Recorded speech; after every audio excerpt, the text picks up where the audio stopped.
পাঁচটি কাজ মুসলমানদের দ্রুত করা দরকার। আবার শিখেন বিষয়টা, বলেন দ্রুত শয়তানের পক্ষ থেকে। তবে মুসলমানরা পাঁচটি কাজ তাড়াতাড়ি করা উচিত। কয়টি কাজ? এবার মন দিয়ে শোনেন পাঁচটি কাজ কি কি। 1 নম্বর, মেহমানদারি তাড়াতাড়ি করা।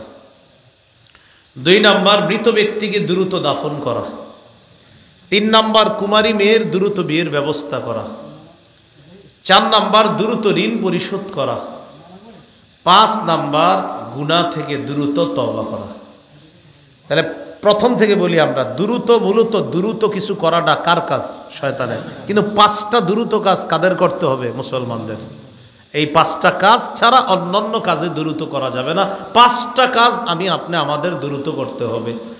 1 নম্বর, মেহমানদারি করা। 2 নম্বর, মৃত ব্যক্তিকে দ্রুত দাফন করা।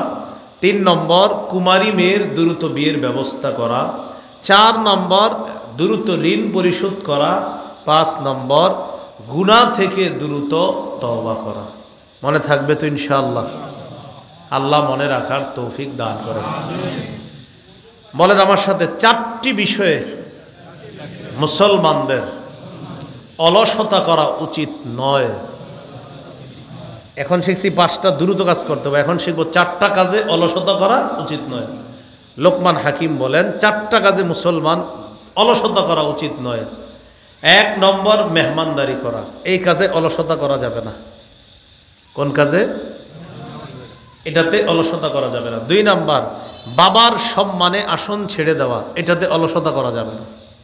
বাবার সম্মানে, আমার বাবা দাঁড়ায় রয়েছে আর আমি বসে থাকবো, এটাতে অলসতা করা যাবে না। দ্রুত সেখানে এই টেনশনও করা যাবে না, আব্বারে কি বসতে দিব না না দিব, এই চিন্তাও করা যাবে না। বাবার আসনে মানে বাবার সম্মানে আসন ছেড়ে দেওয়া। 3 নম্বর, নিজের যানবাহনটা সব সময় মেরামত করে রাখা, অর্থাৎ যত্ন নেওয়া। আপনার মোটর সাইকেলটা 10 দিন ফালা রাখছেন গ্যারেজে, কোনো খোঁজ খবর নিতেছেন না, গাছের পাতা পুতা সব পইরা, অথবা কোনো না কোনো কারণে ঝামেলা হয়ে যাবে। যদি এটার 1 মাস খোঁজ খবর না নেন, দেখবেন গিয়ে এটার ঝামেলা হয়ে যেতেছে। আর যদি 3-4 মাস হয়ে যায়, তখন এটা এলাকাবাসী অলরেডি বলবে, কার রে এনে পুরে রয়েছে, নে বিক্রি করে দে। তো নিজের যানবাহন এটার যত্ন নেওয়া, এই কাজে অলসতা করা উচিত নয়। 4 নাম্বার, কোনো আলেমকে সম্মান করা, এই ক্ষেত্রে অলসতা করা উচিত নয়। এই 4 কাজ মুসলমানদের অলসতা করা উচিত নয়। 1 নম্বর, মেহমানের মেহমানদারি করা। 2 নম্বর, বাবার সম্মানে আসন ছেড়ে দেওয়া। 3 নম্বর, নিজের যানবাহনের এটা খুব যত্ন নেওয়া।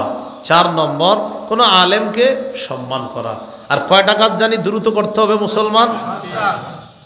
এর মধ্যে একটা মেহমানদারি করা। তো যাই হোক, ইব্রাহিম নবীর এই আমল থেকে আমরা দ্রুত মেহমানদারি করা এটা জানলাম, সালাম দেওয়া জানলাম, সালামের জবাব দেওয়া জানলাম। এটা মেজবানের করণীয়। মেজবানের আরেকটা করণীয় হলো উত্তম খাবার মেহমানের সামনে পরিবেশন করা। সহিহ বুখারীর বর্ণনা 4712 নম্বর হাদিস। এই হাদিসে আছে নবীজি সাল্লাল্লাহু আলাইহি সাল্লাম বাহুর অংশের গোশত পছন্দ করতেন, বা রানের অংশের গোশত পছন্দ করতেন। আন আবি হুরায়রা রাদিয়াল্লাহু তাআলা আনহু قال উতিয়ান নবী সাল্লাল্লাহু আলাইহি ওয়াসাল্লাম বিলাহমিন ফারুফিআ ইলাইহি যিরা'। নবীর কাছে গোশত আনা হলো, বাহুর অংশ নবীর সামনে পেশ করা হলো, রানের অংশ। ওয়াকানাত তুজিবুহু, নবী ওই অংশটা পছন্দ করতেন। ফানাহাসা মিনহা নাহসাতান, এইভাবে নবী কামড় দিয়ে দিয়ে দাঁত লাগায় ওই গোশত খাইছেন। সুবহানাল্লাহ। তাহলে এটা একটা উত্তম খাবার। তা আপনারা আবার সবাই কিন্তু এটা খাইলে হবে না, তাহলে বেচারা দিবে কোত্থেকে এতগুলা? মানে উত্তম খাবার, উদ্দেশ্য উত্তম খাবার। নবীজি বকরির পায়া পছন্দ করতেন, বকরির পায়া এটা নবীজি পছন্দ করতেন। তো মেহমানদারিতে আপনি এই বিষয়টা পরিবেশন করতে পারেন যদি আল্লাহ আপনাকে সামর্থ্যবান করে থাকেন। এই হলো মেজবানের করণীয়।